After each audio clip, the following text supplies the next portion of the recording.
Bonjour à tous, aujourd'hui on continue notre tour des cépages du wine set numéro 2 et on part en Espagne avec le Tempranillo. C'est le cépage le plus réputé et qui produit les plus grands vins rouges espagnols. Et dans cette vidéo, comme d'habitude, on va voir ensemble le profil typique, les régions, un petit bonus sur comment lire les étiquettes espagnoles et à la fin, petites infos pour briller à l'apéro. Par ailleurs, comme d'habitude, si tu veux t'entraîner au QCM du wine set numéro 2, tu peux cliquer dans la description pour accéder à l'application. Allez, c'est parti. Le Tempranillo, quel est son style, quel est son profil? Le mot Tempranillo vient en fait de temprano en espagnol qui veut dire tôt, car ce cépage mûrit plus tôt que les autres cépages de la région. Et en fait c'est un cépage caméléon, c'est-à-dire qu'il peut donner des vins légers fruités ou puissants et boisés selon la région et le style.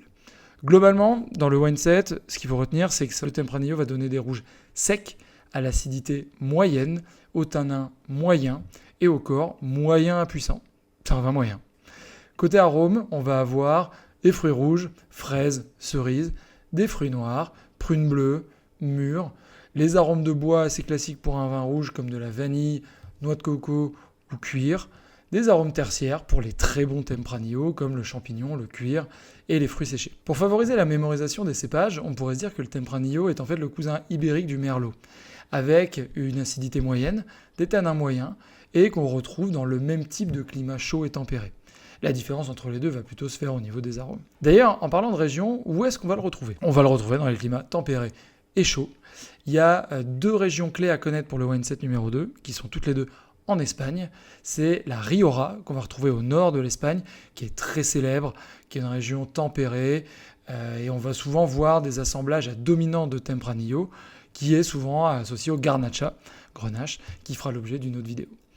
La deuxième région intéressante, c'est la Ribera del Duero, qui est elle en altitude, et qui va avoir des journées chaudes et des nuits fraîches, et qui va donner des vins au corps très puissants. Et sinon, il y a une appellation qui est mentionnée aussi, mais qui vaut un peu moins le détour selon moi, c'est l'appellation Catalunya Deo, qui produit en fait des vins de gros volume dans des styles vraiment très variés. Il y a des petites spécificités en Espagne sur la lecture d'étiquettes qu'on retrouve dans aucun pays. C'est que les Espagnols, sur les étiquettes, indiquent le temps de vieillissement directement sur l'étiquette. Il y a 4 niveaux de vieillissement sur les étiquettes espagnoles. Je vous les donne du plus jeune ou entre guillemets au plus vieilli. Le premier, c'est les vins Robben, qui sont des vins jeunes où il y a peu ou pas de bois, dans lesquels on va retrouver souvent des arômes de fruits frais. Le deuxième niveau, c'est des Crianza. Donc il y a minimum 2 ans d'élevage, dont 6 mois en fût. Au-dessus, on a le Reserva, minimum 3 ans d'élevage, dont 1 an en fût. Et le top, les grandes Reserva, minimum 5 ans, dont 2 ans en fût.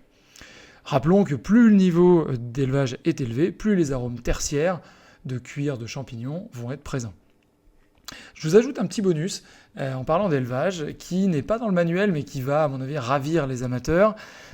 C'est que le Tempranillo, c'est surtout le Vega Sicilia Unico. C'est un des plus grands vins d'Espagne qui est produit en Ribera del Duero, qu'on pourrait mettre facilement à côté des grands vins cultes comme les Châteaux Margaux en France ou Sassicaia en Italie. On est dans la même trempe de vin.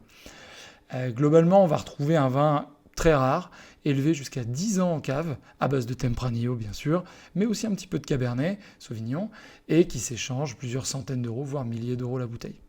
Donc le résultat, ça donne un rouge très puissant, complexe et taillé pour vieillir des décennies. Qu'est-ce qu'on retient du Tempranillo? C'est que c'est un cépage rouge espagnol qui est incontournable, au tanin et à l'acidité moyen, au corps moyen à élevé, des arômes de fruits rouges, de fruits noirs. 2 régions à retenir, la Rioja et la Ribera del Duero. Et en termes d'étiquette, on retient 4 termes, Robben, Crianza, Reserva et Grande Reserva. Je vous rappelle que si vous voulez vous entraîner au QCM du wine set numéro 2, vous pouvez cliquer dans la description pour accéder à l'application. Et à bientôt pour un nouveau cépage.